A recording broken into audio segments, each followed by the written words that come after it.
कुछ परिजादों से ये हिजर कैसे झेला है। आके देख कौन है। कौन आ गया?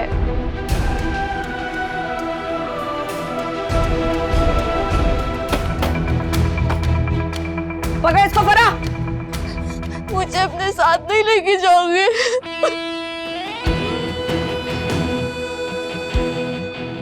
ये वक्ती जमानत आपको ज्यादा देर बचा नहीं सकती। आपके वफादार परिजात का अरेस्ट वारंट भी है, फिलहाल इसे साथ लेकर जा रही हूँ। लेकिन याद रखिएगा, अगली बारी आपकी होगी। मुंह खुलवाओ इसका। अभी अगले 2-3 दिन छुट्टी है, अदालतें भी बंद होंगी। यही 2-3 दिन है, उगलवाओ इससे सच। इसकी तो आप फिक्र ही ना करें मैडम, मैं घर बताकर आया हूँ कि अगले 48 से 72 घंटे मैं घर वापस नहीं जाऊंगा, और ये वक्त मैं गुजारूंगा इसके साथ हवालात में। हो सकता है स्पेशल मजिस्ट्रेट के थ्रू इसको छुड़वाने की कोशिश करें। एक काम करो फजल, इसके ऊपर असले के और ये चर्स वगैरह के 2-3 पर्चे भी डाल दो। इस केस से अगर बच भी गया ना तो उनसे नहीं बचेगा, हमारा मेहमान बन के रहेगा। इसे इतनी आसानी से नहीं जाने देंगे। ये भी ठीक है मैडम, वैसे भी बहुत सारे खाते अभी हैं हमारे पास जिनमें मुल्जिम का नाम डलना बाकी है।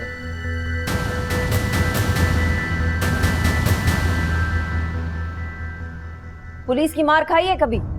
इंसान की खाल और हड्डियों का इम्तिहान होता है। तुम्हारा इम्तिहान शुरू हो गया, देखते हैं तुम्हारा जिस्म कितना दर्द बर्दाश्त कर सकता है। बलोच की बेल्ट टूटती है पहले या तुम्हारी पसलियां? बलोच, अब ये तुम्हारे हवाले है। अगले 2 दिन रिजल्ट चाहिए मुझे जल्दी। Okay madam.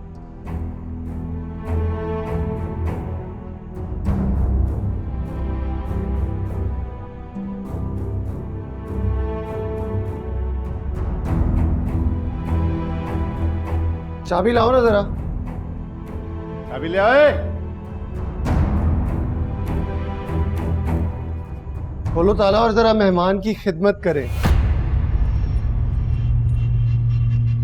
बड़ा बदमाश बनता फिरता है ये।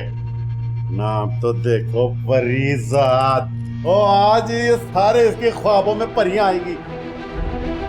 जरा साहब का प्यार मारा है। तू ही बता। तू बता। तेरी समझते क्या?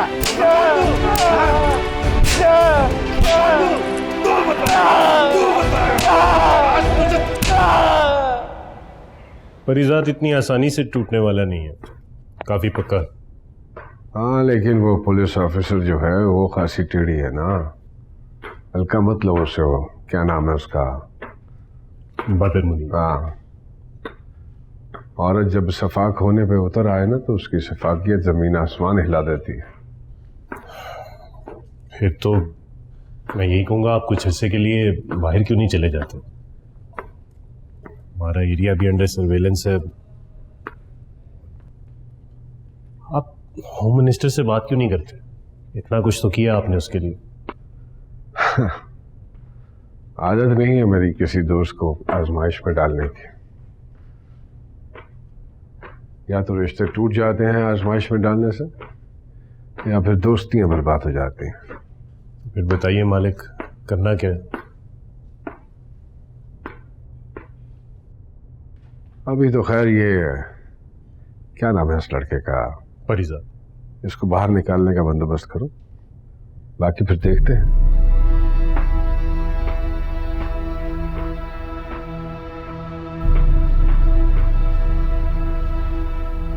सुनो, वो क्या बना उस लड़के का? मैडम वो लड़का तो बहुत ही सख्त जान निकला। सारी रात हमने उसे उल्टा लटकाकर अपने सारे हस्बे आजमा लिए, मगर मजाल है जो उसके मुंह से एक भी काम की बात निकली। हालत कैसी है उसकी? हालत तो उसकी ठीक नहीं है मैडम, और परसों तो उसे हमें मजिस्ट्रेट के सामने भी पेश करना होगा, और तब तक उसे उसके पैरों पर खड़ा करना भी जरूरी है। मैडम ये लड़का परिजात का दोस्त बताता है, खबर पढ़कर ये उससे मिलने के लिए आया है, और पिछले 2 घंटे से ये कॉरिडोर में इसको मैंने बिठा कर रखा हुआ है। एक काम करो, इसे परिजात से मिलने दो और इनके दरमियान जो भी बात हो मुझे बताओ। मैं समझ गया मैडम। बल्कि एक काम करो, इसे जरा मेरे पास भेजो, पहले मैं जरा देखूं क्या बोलता है ये। Okay madam. तो तुम हो परिजात के दोस्त? बड़े पक्के दोस्त लगते हो। तुम्हें पता भी है कि उसके साथ जुर्म में शरीक होने के इल्जाम में तुम्हें अंदर डाल सकते हैं, फिर भी उससे मिलने के लिए आ गए हो। मैडम आप मेरा यकीन करें, मेरा दोस्त मुजरिम नहीं है। वो तो इस शहर में पैसा कमाने आया था और मेरे सिवा उसका कोई भी नहीं है यहाँ पर। हमारी इन्वेस्टिगेशन तो कुछ और बता रही है कि वो बहरोज करीम का खास वफादार था। यही कसूर है उसको, मालिक का वफादार है ना वो, नमक हरामी नहीं है ना उसके खून में। मगर मैं इस बात का यकीन दिलाता हूँ मैडम, मेरा दोस्त कुछ जुर्म नहीं कर सकता। बहरोज करीम पर उसको अपनी बीवी और उसके आशिक कत्ल करने का इल्जाम है, पता है तुमको? और ये परिजात तुम्हारा जो दोस्त है, उसकी बीवी का मुखबिर था। बहरोज करीम ने खास तौर पर उसकी ड्यूटी लगाई थी। चश्मदीद गवाह हमारे पास हैं। मैडम आप लोगों को कोई जरूर गलत फहमी हुई है। हमें ही होती है गलत फहमी। ओए, लेके जाओ इसको, इसकी गलत फहमी दूर करो, जरा बिठाओ इसको वहां पे।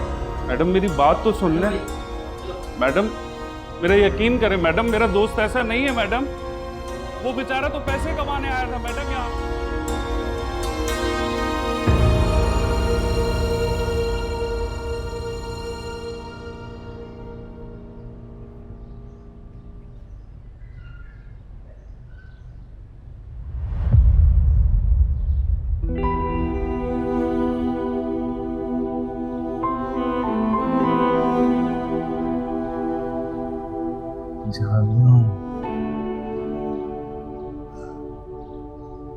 कैसा है?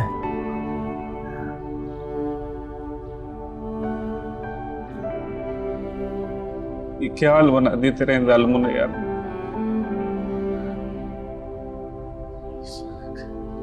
सरकारी मेहमानों के साथ ऐसा ही सलूक किया जाता है। अभी तेरा ससुराल नहीं है जहां कोरमे और बिरयानी की दावत पे बुलाया जाए।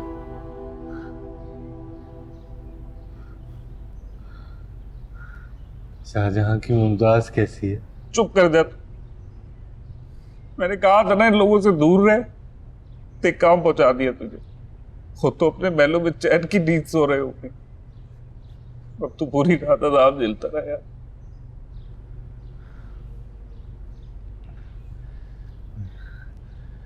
ख्वाब देखने की कीमत तो चुकानी पड़ती है ना। मेरा जुर्म ख्वाब देखना था, सजा तो मिलनी थी। तेरे घर पे बता दूं? नहीं नहीं, उनको बताने की जरूरत नहीं। बेचारे कर भी क्या सकते। हाँ, हो सके तो उन्हें फिरोज से कुछ पैसे लेके हर महीने भेजते रहना। मतलब क्या है तेरा? तेरा यही रहने का इरादा है?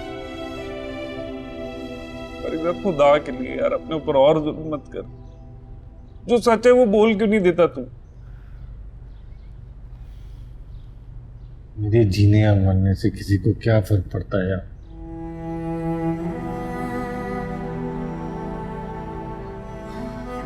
बस मेरी बहन को ये खबर ना पहुंचने देना। बहुत प्यार करती है मुझसे, मर जाएगी ये सुनकर।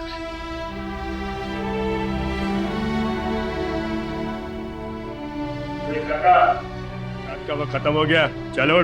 तू फिक्र न कर, मैं दोबारा मिलने की कोशिश करूंगा तुझसे। आने का बहुत बहुत शुक्रिया। चलो, मेरी बातों पर गौर करना जो मैंने कहा है। चलो बढ़ाओ। चल शाबाश। मैं दोबारा आऊंगा परिदाद। हाँ हाँ, चलो चलो, शाबाश।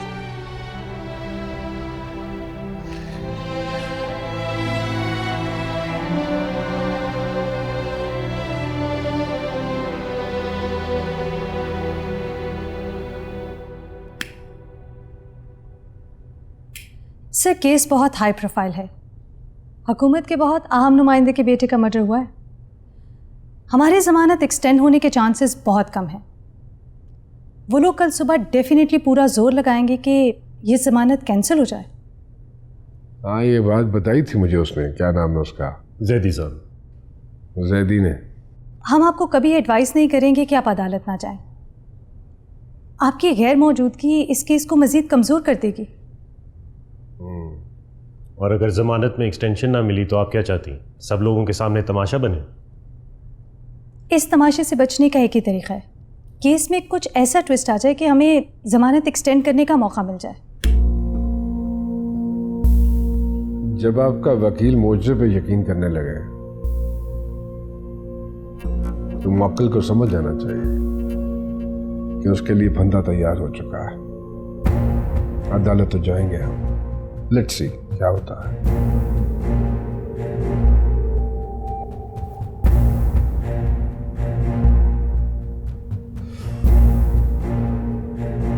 चाय लीजिए।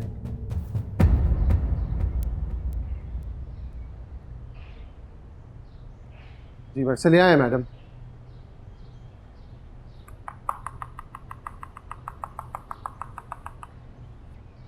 वाह परिजाद, तुम तो मेरी तवक्को से ज्यादा सख्त जान निकले। आज 14 दिन का रिमांड ले लेंगे हम अदालत से तुम्हारा। उस रिमांड में तो मैंने बड़े बड़े सूरमाओं को टूटते हुए देखा। तुम क्या चीज हो? अभी भी वक्त है तुम्हारे पास, अपनी खाल और अपनी हड्डियां बचा लो। और मैडम आज तो इसके सेठ की पेशी भी है बड़ी अदालत में। सरकारी वकील के मुताबिक आज उसकी जमानत मनसूख हो जाएगी और फिर वो भी हमारा मेहमान होगा यहीं पे। सुन रहे हो तुम परिजाद? आखिरी मौका है तुम्हारे लिए, दे दो गवाही, सुल्तानी गवाह बन जाओ, बचा लो अपनी जान तुम। मैडम, एडवोकेट नासिर जैदी साहब तशरीफ लाए। भिजवाओ उनको अंदर। Okay madam.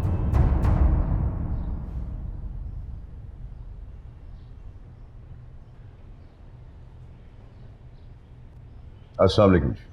वालेकुम अस्सलाम। जी मैं नासिर जैदी, परिजाद का वकील। बैठिए, तशरीफ रखिए नासिर साहब। आपको कौन नहीं जानता, आप तो मुल्क के बहुत नामवर वकील हैं। बहुत शुक्रिया। हैरत हो रही है मुझे, बहरोज करीम ने अपने वफादार मुलाजिम के लिए शहर के इतने बड़े वकील को भेज दिया। खास ख्याल रखते हैं अपने मुलाजिमों का। देखिए डीएसपी साहब, वकील के लिए क्लाइंट अहमियत नहीं रखता, छोटा हो या बड़ा। उसके लिए अगर अहमियत रखता है तो उसका केस। लेकिन आपको मालूम है ना, अब इस केस में कोई दम नहीं रहा। हमारे पास चश्मदीद गवाह मौजूद है और अदालत में उसकी गवाही काफी होगी। इससे पहले कि कोई बड़ी अदालत में बयान दे, मैं अपना बयान रिकॉर्ड कराना चाहता हूँ। वेरी गुड, ये हुई ना बात, बच जाओगे तुम अब। फजल, इसका बयान रिकॉर्ड करो। अब एक्सक्यूज मी, मैं अपने क्लाइंट के बयान देने से पहले इससे अकेले में कुछ बात करना चाहता हूँ। ये इसका हक है। राइट तो है ये, लेकिन वो खुद कह रहा है कि उसने बयान रिकॉर्ड करवाना है। बयान रिकॉर्ड करो इसका। बोलो परिजाद। मैं अपने होश हवास में बयान दे रहा हूँ कि वलीद नामी लड़के और मालकिन लैला सबा का कत्ल मैंने खुद किया अपने हाथों से।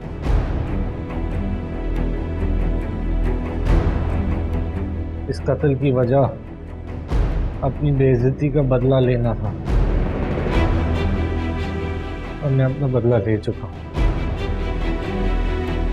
परिजाद, तुम होश में तो हो? तुम्हें मालूम है ना कि तुम क्या कह रहे हो? कत्ल की सजा फांसी होती है। एक्सक्यूज मी डीएसपी साहब, मेरे क्लाइंट ने कहा ना कि वो अपना बयान अपने पूरे होशो हवास में देगा, सो प्लीज। हैरत मुझे इस बात पे हो रही है कि आपका क्लाइंट ये बयान रिकॉर्ड करवा रहा है और आपको इस पे खुशी हो रही है। मैं ये बयान बगैर किसी दबाव के दे रहा हूँ और यही बड़ी अदालत में भी दूंगा।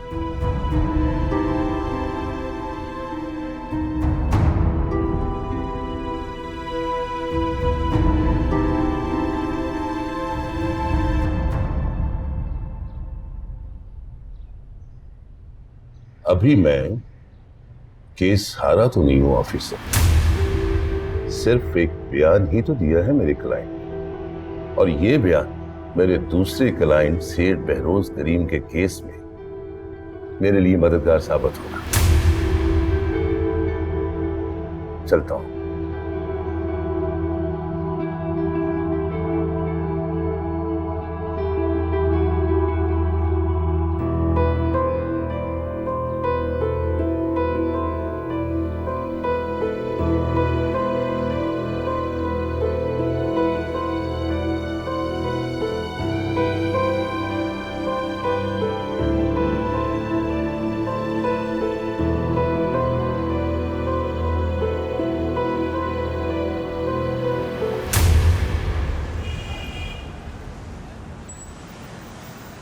मुबारक हो सर, आपके उस मामूली प्यादे ने तो बिसात ही उलट के रख दी।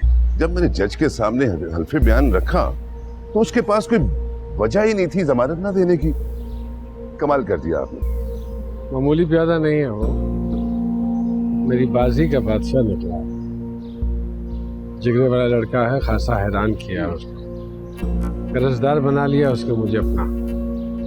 मैं किसी का कर्जा रखता नहीं।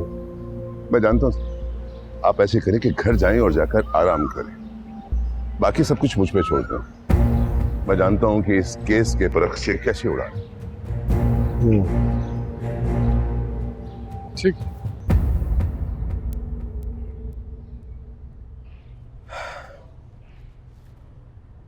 मैडम, लैला साहबा का केस तो क्लोज हो गया है, लेकिन मुझे समझ नहीं आ रही कि इस पे हमें खुश होना चाहिए या कंफ्यूज्ड। बहरहाल ये एक अंधा और बहुत ही मुश्किल केस था जो आपकी अनथक मेहनत से क्लोज हुआ है। मुझे लगता है कि आपको कुछ दिनों के लिए रेस्ट करना चाहिए। कौन सा केस क्लोज हो गया? केस सिर्फ हमारी फाइलों में क्लोज हुआ है। असली मुजरिम तो दंदनाता फिर रहा है। तो तुम्हें भी पता है फजल कि परीजाद आलाकार हो सकता है, लेकिन प्लानिंग तो सारी बहरोज की थी ना। लेकिन मैडम, परीजाद अपना जुर्म कबूल कर चुका है, मोटिव भी मौजूद है और घर का सारा स्टाफ ये गवाही दे चुका है कि लैला साहबा एक इंतहाई मगरूर और नकचिड़ी औरत थी। वो एक ही पल में मुलाजिमीन को जलील करके रख देती थी और ऐसे में किसी गरम दिमाग के मुलाजिम का सर घूम जाना एक मामूली बात है। ले आओ।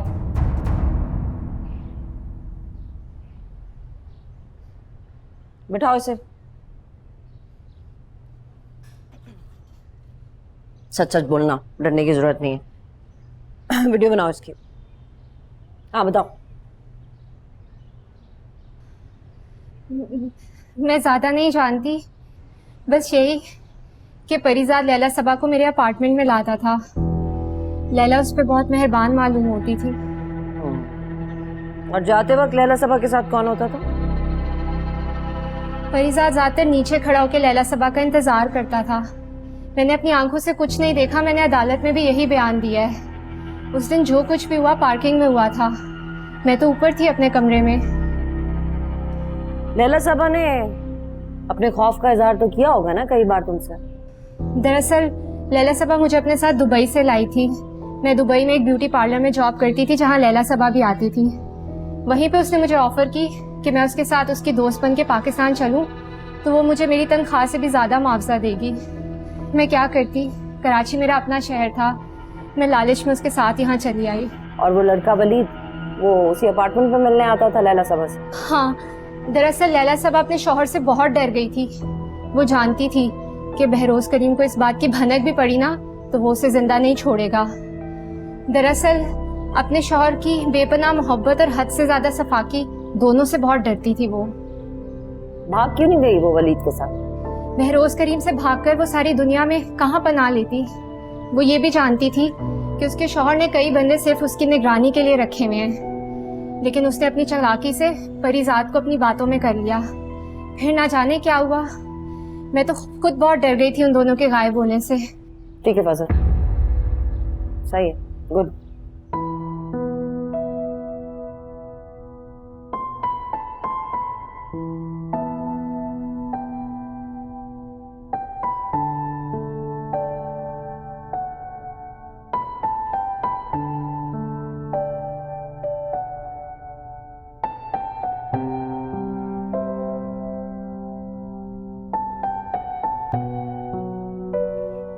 मिला है? जी मालिक। कैसा? अभी तक हिम्मत नहीं हारा।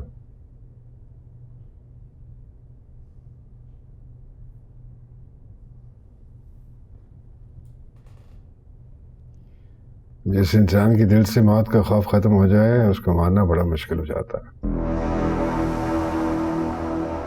जब तक वो कैद में है एक एक लम्हा मुझ पे भारी है।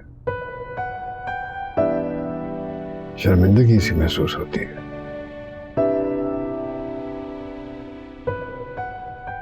जितनी जल्दी हो सके निकालो उसे बाहर। फिलहाल पुलिस का ध्यान हटाने के लिए जरूरी है कि वो अंदर ही रहे। उसने ये कुर्बानी आपको बचाने के लिए दी है मालिक। हमें जल्दबाजी में कुछ करना नहीं चाहिए।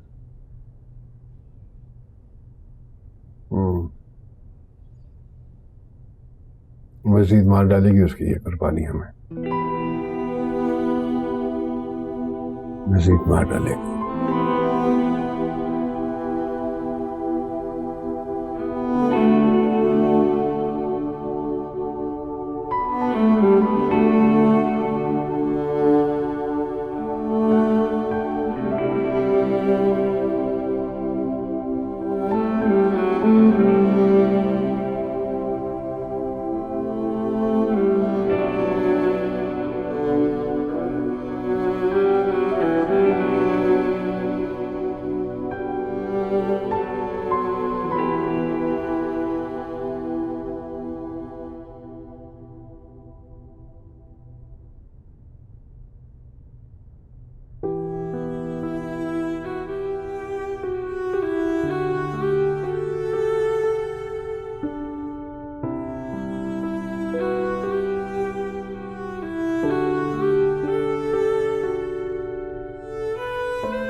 हम मार्था है, लाइला सबा का पियानो टीचर।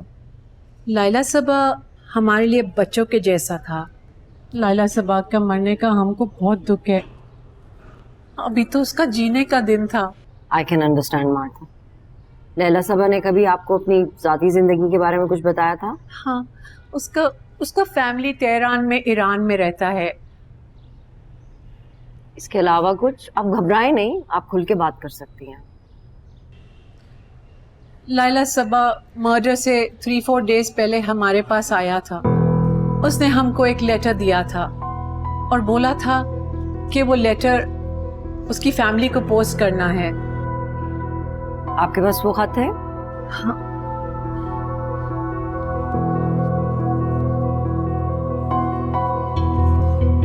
Thank you. पहले तो हमने उसका वापसी का बहुत वेट किया, फिर हमने न्यूज़पेपर में उसका मर्डर का न्यूज़ देखा, 2 दिन देखा, हमसे नहीं रहा गया। हमने सोचा फैमिली को लेटर पोस्ट करने से पहले अगर लेटर आपको दिखा दूं तो मे भी आपको कुछ इन्फॉर्मेशन मिल जाएगा। मार्था, आपने बहुत अच्छा किया कि लेटर लेकर आप मेरे पास आई सीधे।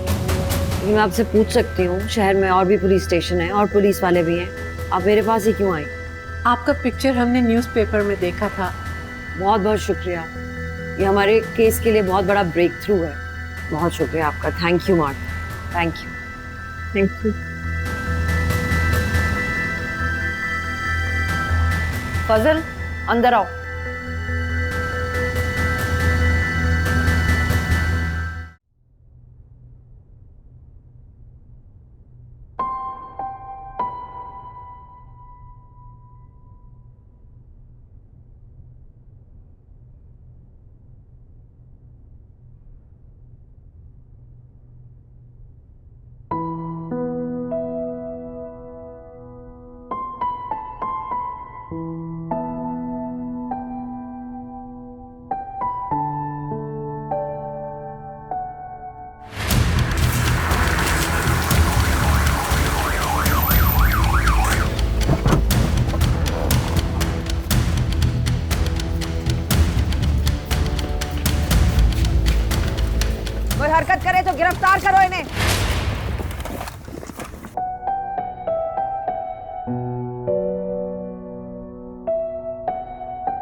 मालिक, सब पकड़े गए हैं।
फिर आ गए तुम।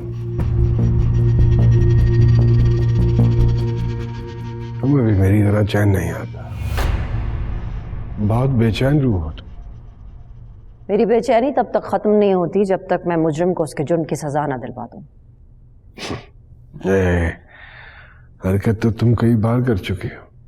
लेकिन इस बार मेरे पास बतौर सबूत लैला सबा का वो खत है जो उसने अपनी मौत से पहले अपने घर वालों को लिखा था।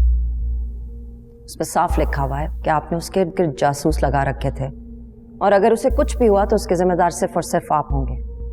मेरे ख्याल में अदालत इस खत की अहमियत को नहीं झुटलाएगी, क्योंकि एक तरह से ये लैला सबा का आखिरी बयान है।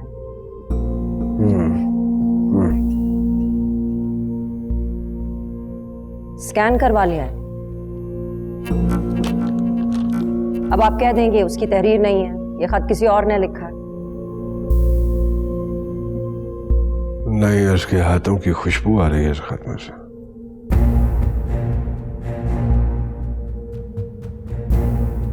ये उसी की तहरीर है।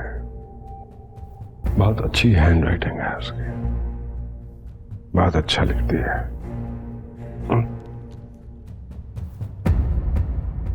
मैंने सुना है आप अपनी बीवी से बहुत मोहब्बत करते हैं, लेकिन आज मैं आपको अपनी उसी बीवी महबूबा के कत्ल के इल्जाम में गिरफ्तार करती हूँ। चले?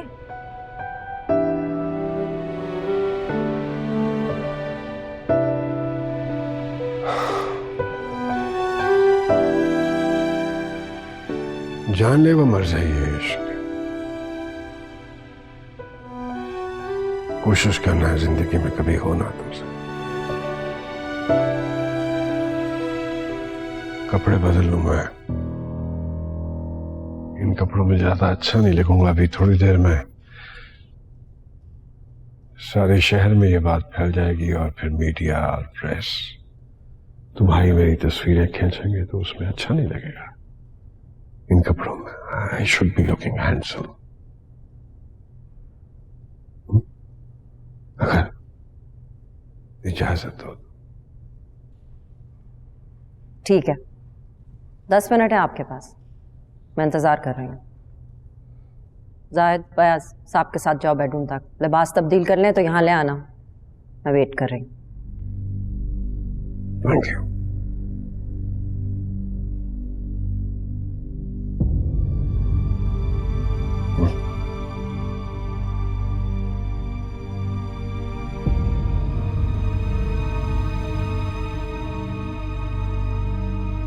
इसे गाड़ी में डालो, जाओ उनके साथ। फयाज, जाओ उनके साथ।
के बाद उसने जफा से पापा हाय उस ज़ुद पशेमा का पशेमा होना।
I am so proud of you बदर मुनीर। तुमने वो कर दिखाया है जो सारे शहर की पुलिस नहीं कर सकी। Thank you sir. सर लेकिन मुझे अफसोस है कि मैं बहरोज करीम को जिंदा गिरफ्तार नहीं कर सकी sir. Thank you sir. Behroz Karim जैसे बड़े माफिया डॉन को गिरफ्तार करना, चाहे जिंदा हो या मुर्दा, इटसेल्फ एक बड़ी अचीवमेंट। क्यों जहांगीर साहब? जी सर। मैं आपसे कहता था ना, Badar Munir will make us proud one day. This is the day. Yes sir, you are right. वो बहरोज करीम ने मरने से पहले तुम्हें कोई डॉक्यूमेंट्स दिए थे, क्या बना उनका? जी सर, उनमें कुछ ज़रूरी अथॉरिटी लेटर्स हैं और उसकी वसीयत है। मेरे ख्याल में आने वाले वक्त का पहले से अंदाज़ा लगाकर उसने ये डॉक्यूमेंट्स तैयार करवा लिए थे। क्या लिखा था उसकी वसीयत? सर उसने अपनी तमाम प्रॉपर्टी, जायदाद, अपना रुपया पैसा और अपनी कंपनी के शेयर्स जो हैं वो अपने वफादार साथियों में तकसीम कर दिए हैं और जायदाद का एक हिस्सा उसकी दीगर बीवियों के नाम भी लिखा हुआ है। रियली? आई सी। और इसके अलावा कोई खास बात? सर उसने मरने से पहले जो अपना आखिरी ख़त लिखा था उसमें अपने तमाम जराइम जो हैं वो कबूल किए हैं और उनकी जिम्मेदारी अपने सर ली है और अपने साथियों को बरी करार दिया है, ये कहते हुए कि उसकी कंपनी में काम करने वाले महज नौकर थे और उसका हर काम उसकी अपनी मर्जी से होता था। सर बहरोज करीम का ग्रोह तकरीबन बिखर चुका है। उसके वफादार या तो गिरफ्तार होकर जेल में हैं या फिर बैरून मुल्क फरार हो चुके हैं। ओ, दोस्त के बड़े खास बंदे होते थे, एक तो शायद फिरोज नाम था, दूसरा सर परिजाद। परिजाद, क्या बना उनका? सर परिजाद तो जल्द या देर अदालत से छूट जाएगा क्योंकि उसके ऊपर कोई बड़ा जुर्म साबित नहीं हुआ, लेकिन फिरोज बहरोज करीम के साथ हर जुर्म में बराबर का शरीक था। मुझे उम्मीद है कि अदालत उसे फांसी से कम सजा नहीं देगी। जहांगीर साहब, हमें एक बात का बहुत ख्याल करना होगा, ये परिजाद या उसके ग्रुप का कोई और बंदा जेल से बाहर आने के बाद दोबारा इस ग्रुप को मुनज़्ज़म करने में कामयाब नहीं होना चाहिए। Yes sir. है ना? Right sir. सर जी, चाय बनती है आप पर? सर डिनर करवाऊंगा।